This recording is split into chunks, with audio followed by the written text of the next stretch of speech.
Hi friends, आपका स्वागत है आर के हेल्पिंग इंडियंस चैनल पे।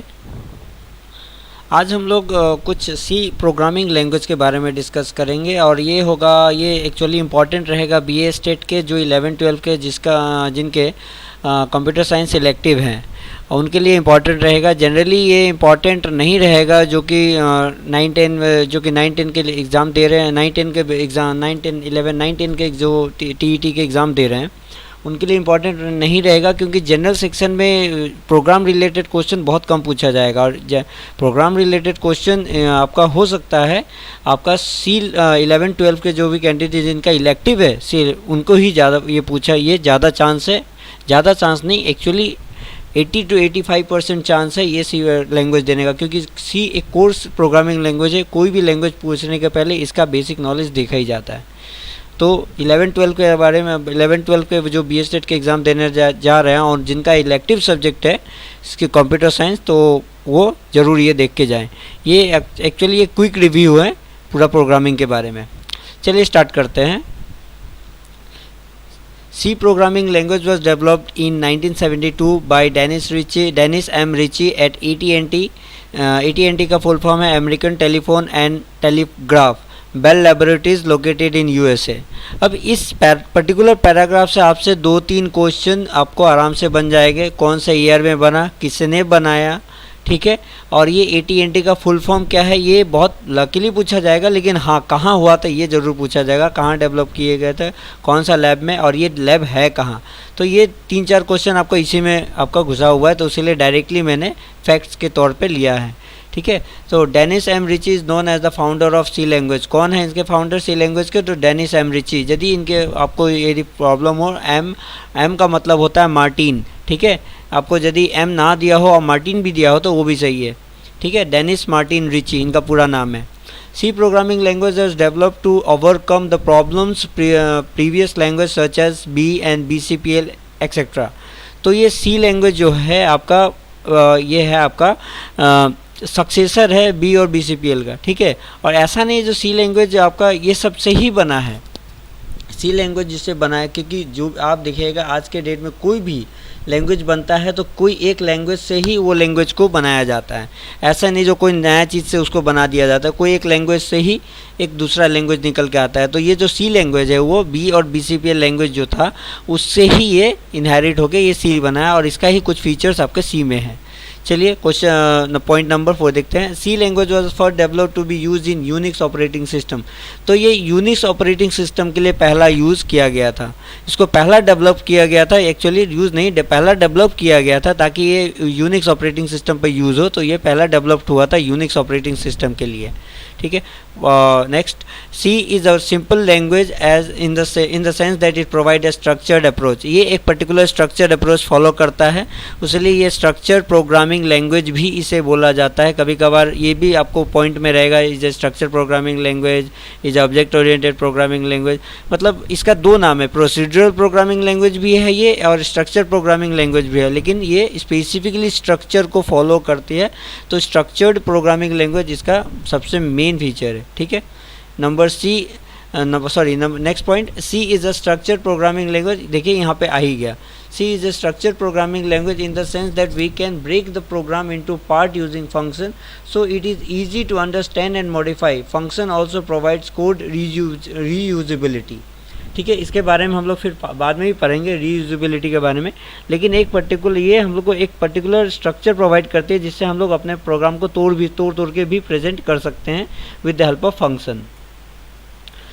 C programming language provides lots of inbuilt function that makes the development fast। बहुत सारे इनबिल्ट फंक्शन है इसमें, लाइब्रेरी फंक्शन जिसे बोला जाता है, ताकि हम लोग को कोई भी डेवलपमेंट होता है उससे फास्ट हो जाता है। क्यों? हम लोग को वो अपना एंड से बनाना नहीं पड़ता है, ऑलरेडी मिलता है। जैसे कि इंटीजर ऑलरेडी पता है, जो इंटीजर जो है वो एक सिर्फ आपका होल नंबर लेगा, तो वो पर्टिकुलर जो होता है, पर्टिकुलर एक मेमोरी लोकेशन जहाँ पर सिर्फ होल नंबर स्टोर हो, वो हम लोग को बनाना नहीं है, ऑलरेडी इंटीजर नाम से है, ठीक है। तो इसलिए ये थोड़ा फास्ट हो जाता है। लाइब्रेरी फंक्शन जिसमें कुछ इनबिल्ट लाइब्रेरी फंक्शन है, उसके कारण इसमें डेवलपमेंट थोड़ा फास्ट होता है। तो चलिए, C provides the feature of pointer.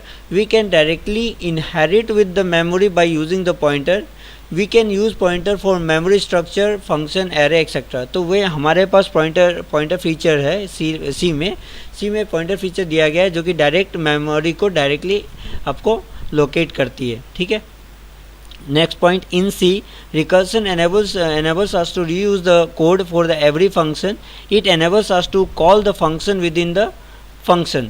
तो रिकर्सन क्या है, एक रीयूजेबिलिटी समझ लीजिए। रीयूजेबिलिटी आपका इसमें नहीं होगा, दूसरा है, लेकिन रिकर्सन क्या है, एक फंक्शन को दूसरे एक ही फंक्शन में और एक फंक्शन को यूज़ करने में मदद करती है। तो उस और वो फीचर हम लोग तब यूज़ कर रिकर्सन जो फंक्शन है, रिकर्सन फीचर कह लीजिए, उसको यूज़ करके हम एक ही फंक्शन के अंदर दूसरा फंक्शन डाल सकते हैं, ठीक है, या कॉल कर सकते हैं। क्योंकि फंक्शन दो टाइप के होते हैं, फंक्शन कॉल, एक function by reference, function by value, call by value, call by reference, ठीक है। तो फंक्शन दो टाइप के होते हैं। Next, has include stdio dot h includes the standard input output std standard input output। इसे standard input output library में header file भी बोले जाएंगे, ठीक है। तो ये सारे हेडर फाइल्स है, library function, the printf, scanf, सारे जो है इसी में आपको इनबिल्ट रहते हैं, ठीक है। प्रिंटफ होता है हमारे आउटपुट के लिए और स्कैनफ होता है इनपुट के लिए। The compilation is the process of converting the source code into object code. Compilation जो प्रोसेस होता है वो सोर्स कोड को आपको ऑब्जेक्ट कोड में बदलने में काम आता है, और इसमें आपको कंपाइलर मदद करती है, ठीक है। The compiler checks the source code for synthetical और structural error, and if the source code is error free then it generates the object code. तो वहाँ पे क्या है, आपका जो अब कंपाइलर का क्या काम है, कंपाइलर कैसे काम करते हैं, तो ये ऐसा नहीं है जो कंपाइलर डायरेक्ट कन्वर्ट करते हैं। कंपाइलर के पास, कंपाइलर में सारा चीज़ मेंशन रहता है, स्ट्रक्चर वगैरह, तो वो चेक करती है आपका जो प्रोग्राम है, वो जो आपका सोर्स कोड आपने लिखा है वो सब स्ट्रक्चर फॉलो किया हुआ है कि नहीं। मैंने बोला यहाँ पर ऑलरेडी आपने पढ़ा है स्ट्रक्चर प्रोग्रामिंग लैंग्वेज है, तो ये स्ट्रक्चर कहीं भी वॉइड करती है तो आपको एरर मिल जाएगा, उसको स्ट्रक्चर एरर बोलते हैं। कंपाइलेशन एरर भी मिलेगा आपको, सिंटैक्स एरर, ठीक है। स्ट्रक्चर में एरर आता है तो सिंटैक्स एरर आपको एज ए दिखेगा। तो वहाँ पर सब कंपाइलर चेक करता है, तो कहीं सिंटैक्स एरर तो नहीं है, कहीं कुछ आपका रन टाइम एरर तो नहीं है, तो सारे कंपाइलर चेक करके आपको रिजल्ट देती है। कहीं भी आपको प्रॉब्लम हो स्ट्रक्चर में तो आपको इमीडिएटली आपको एरर मिल जाएगा। Next point, object code is also called machine code. Object code को मशीन कोड भी बोला जाता है, ठीक है। आपको ऐसा डायरेक्ट क्वेश्चन आपको रहेगा। The source code is the code which is written in a text editor, and the source code file is given an extension .c। तो सोर्स कोड हम कहाँ लिखते हैं, कोई भी टेक्स्ट एडिटर या आईडी जो उठा लेंगे तो वहाँ पे हम लोग सोर्स कोड लिखते हैं, और आपका रन करते हैं और उसका जो सेव करते हैं .c एक्सटेंशन से हम सी लैंग्वेज को सेव करते हैं। सी प्रोग्रामिंग को हम लोग टेक्स्ट एडिटर में लिख के .c एक्सटेंशन से सेव करेंगे, मतलब फाइल नेम .c, ठीक है। The extension of the object code in dose is .obj and in Unix the extension is o। अब यहाँ पे ये कौन सा एक्सटेंशन का बात कर रहे हैं, तो जब हम लोग अपना सोर्स कोड को कंपाइल करते हैं और कंपाइलर का मतलब रन हो जाता है, मतलब आपका रिजल्ट कंप्लीट हो जाता है और कोई भी एरर नहीं आता है, तो आपका क्या होता है, आपका जो सोर्स कोड है वो एक ऑब्जेक्ट कोड में बदलते हैं। क्योंकि ऑब्जेक्ट कोड मशीन तो हमारे लैंग्वेज नहीं समझेगी ना, वो तो ऑब्जेक्ट कोड मशीन लैंग्वेज समझेगी, तो वो ऑब्जेक्ट कोड में बदलता है, और वो ऑब्जेक्ट कोड का जो फाइल होता है उसका एक्सटेंशन होता है .obj इन डोस। जब इनकेस आप डोस ऑपरेटिंग सिस्टम यूज़ कर रहे हैं तो उसका फाइल उसका जो एक्सटेंशन होगा .obj, और इनकेस हम लोग यदि यूनिक्स ऑपरेटिंग सिस्टम यूज़ कर रहे हैं तो उसका एक्सटेंशन होगा o, ठीक है। अब the printf and scanf functions are used for input and output in C language। तो प्रिंट यहाँ पे जब हम लोग सी लैंग्वेज यूज़ कर रहे हैं तो मैंने पहले भी बोला था जो stdio.h में आपका जो standard input output header file में क्या होता है, ये सब इनपुट आउटपुट के बारे में जितने भी फंक्शंस हैं उनमें डिफाइन रहते हैं, ठीक है। तो प्रिंटफ हमारे क्या होता है, आउटपुट के लिए है, और स्कैनफ हमसे इनपुट के लिए होता है। इनकेस मुझे यदि आपका सिस्टम, आपका जब प्रोग्राम आपको रन हो रहा है और एट दैट टाइम आपको यदि आपको इनपुट देना है सिस्टम को, या ताकि आपको उस इनपुट पर ही काम करे आपका प्रोग्राम, तो हम लोग उस टाइम में स्कैनफ यूज़ करेंगे, ठीक है, और वही आउटपुट के लिए प्रिंटफ यूज़ करेंगे। तो a variable is a name of memory location, it is use to store data.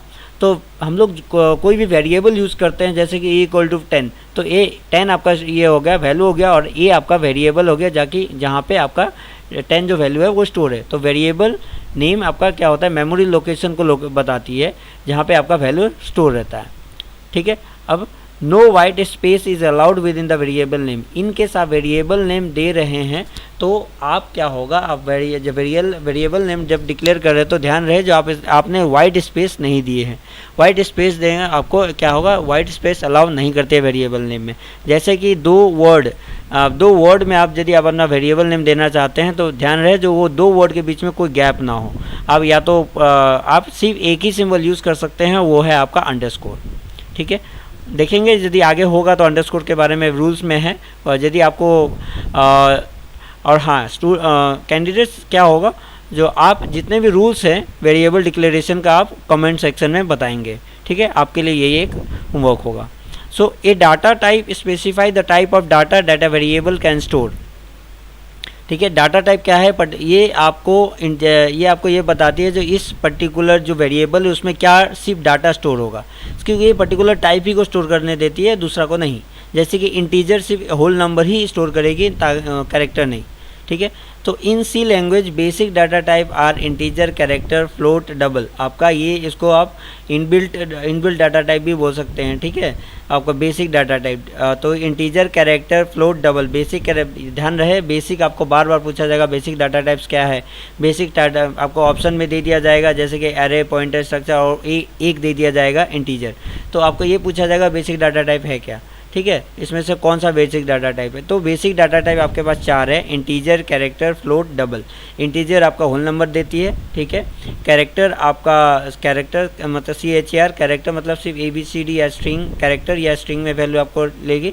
और फ्लोट आपका होगा डेसिमल नंबर, और decimal number with low range, and double आपका हाई रेंज वाला, और ये भी डेसिमल नंबर है लेकिन हाई रेंज में। ठीक है, in C language derived data type array, pointer, structure, union. आपको डिराइव्ड डाटा टाइप है आपका एरे, पॉइंटर, स्ट्रक्चर और यूनियन। ठीक है, a keyword is a reserved word. Keywords हमारे आपका लाइब्रेरी फंक्शंस में होते हैं, लाइब्रेरीज है, और उसमें टोटल ये रिजर्व वर्ड है। इस वर्ड को हम एज ए वेरिएबल वगैरह यूज़ नहीं कर सकते हैं, क्योंकि इस वर्ड्स का ऑलरेडी क्या काम है ऑलरेडी लाइब्रेरीज में डिफाइन रहता है। तो इसलिए हम लोग ये पर्टिकुलर वर्ड जो कीवर्ड होते हैं उसमें उसको हम एज ए वेरिएबल या कहीं भी और यूज़ नहीं कर सकते, सिर्फ उसी फंक्शन के लिए यूज़ कर सकते हैं जिसका इसका काम है। तो कीवर्ड्स के कौन कौन कीवर्ड्स का किसका क्या काम है आपको उसके बारे में डिटेल में जानना होगा यूज़ करने से पहले। Keywords cannot use as a variable name, constant name, etc.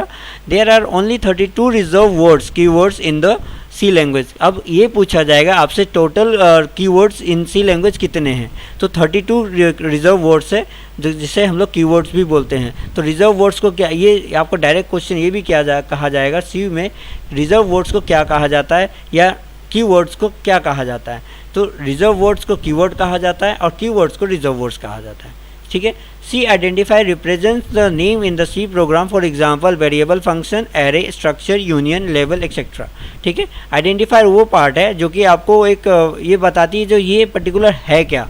जैसे कि एक वेरिएबल टाइप ही है लेकिन ये एक्चुअली ये आपका ये डिटेल में बताती है। जैसे कि स्टूडेंट नेम ये वेरिएबल है, लेकिन यहाँ पे स्टूडेंट नेम क्या एक आइडेंटिफायर है जो हाँ ये पर्टिकुलर डाटा क्या कैरी करेगी। ठीक है, तो वो आइडेंटिफायर हो जाता है।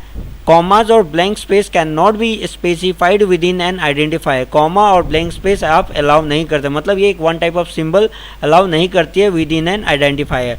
वो कोई भी वेरिएबल आपको जैसे वेरिएबल रूल है वही भी सेम है, यही है। ठीक है, the length of the identifier should not be more than 31 characters. यहाँ पे ध्यान दीजिए, आपका जो लेंथ है एक आइडेंटिफायर का वो सिर्फ 31 कैरेक्टर्स होगा, उससे ज़्यादा नहीं होना चाहिए। ठीक है, comments in C language are use to provide information about lines of codes. ठीक है। आप कमेंट्स अब यूज़ कर सकते हैं, तो कमेंट्स आप यूज़ करते हैं हमारे सी लैंग्वेज में, सिर्फ आप प्रोग्राम सोर्स कोड में।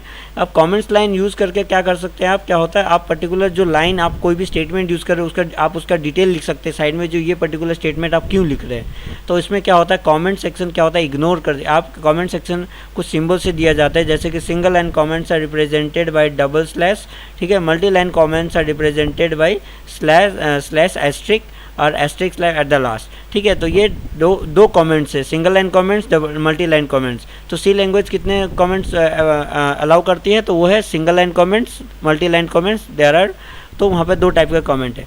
अब कमेंट क्यों दिए जाते हैं, कमेंट आपको दिया जाता है, मैंने बोला आपको एक लाइन के डिटेल के बारे में, आप वो लाइन का, आपको वो लाइन क्यों यूज़ कर रहे हैं, कि वो लूप क्यों यूज़ कर रहे हैं, वो आपको आप सोर्स कोड में आप बता सकते हो साइड में विद दिस ये सिंबल। तो ये क्या होगा, अब कोई भी लाइन देने से क्या होता है, क्या आपको कंपाइलर एरर बता सकता है, क्योंकि वो स्ट्रक्चर में नहीं आती है।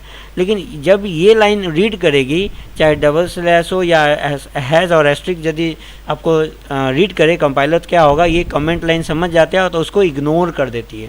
वो रीड नहीं, वो क्या होता है, स्ट्रक्चर में नहीं इसको फॉलो करते हैं, वो इसको इग्नोर कर देते हैं ये लाइन को।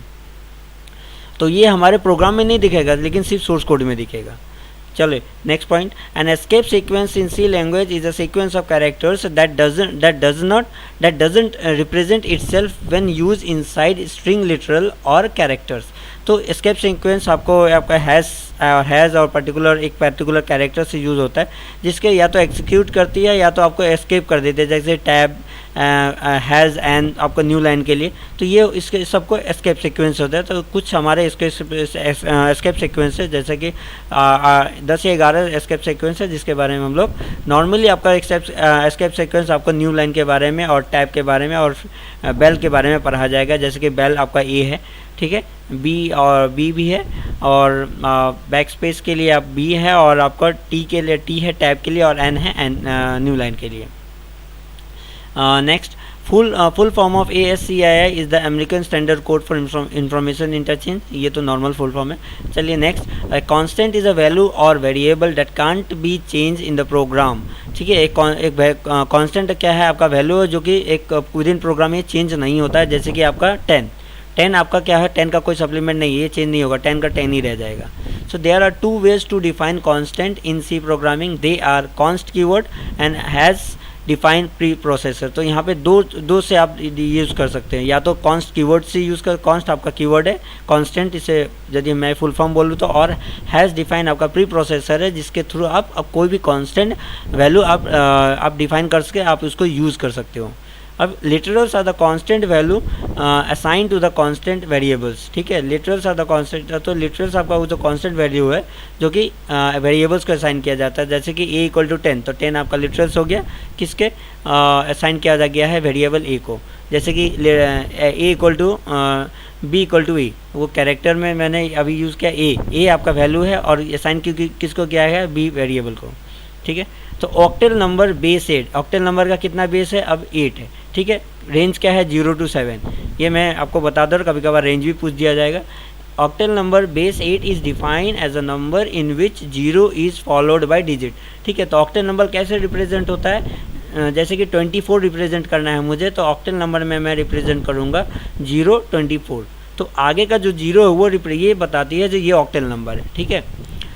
Hexadecimal number base 16, hexadecimal number का बेस कितना है, 16, is defined as a number in which OX और 0x और 0 capital X is followed by the hexadecimal digit. अब इन केस मुझे हेक्साडेसिमल नंबर 25 या 26 रिप्रेजेंट करना है, तो मुझे उसका आगे ये 0x का स्मॉल लेटर या 0x 0 या O बोल लीजिए, O कैपिटल X, आप उसको 0 ही बोला है, O नहीं है, वो 0 होता है, 0x या 0 कैपिटल स्मॉल लेटर X, ठीक है। तो वो रिप्रेजेंट करके जो मैं नंबर 25 लिखूंगा, तो वो उसे बोला जाएगा आपको हेक्साडेसिमल नंबर, ठीक है। Tokens are the smallest individual elements in C. Tokens किसके बोला जाता है, जैसे कि आपका कीवर्ड्स है, आपका ये आपका ऑपरेटर्स है, तो इससे जो सिंगल यूनिट है उसे टोकन्स बोला जाता है, ठीक है। In C language, in C booleans is a data type that contain 2 types of value, 0 and 1। आपका बुलियन डाटा टाइप होता है, तो उसमें क्या होता है 0 और 1। कभी कभार ये भी बोला जाएगा आपका ट्रू और फॉल्स करेगा, हाँ ऑब्वियसली, क्योंकि 0 आपका फॉल्स को रिप्रेजेंट करती है और 1 आपका ट्रू को रिप्रेजेंट करती है। ठीक है, तो यहाँ पर बुलियन में एनी हाउ आपका 2 ही टाइप का डाटा टाइप होगा, ट्रू फॉल्स, 0 1, यही होगा। ठीक है, next, programming errors are also known as the bug or fault and the process of removing these bugs is known as debugging।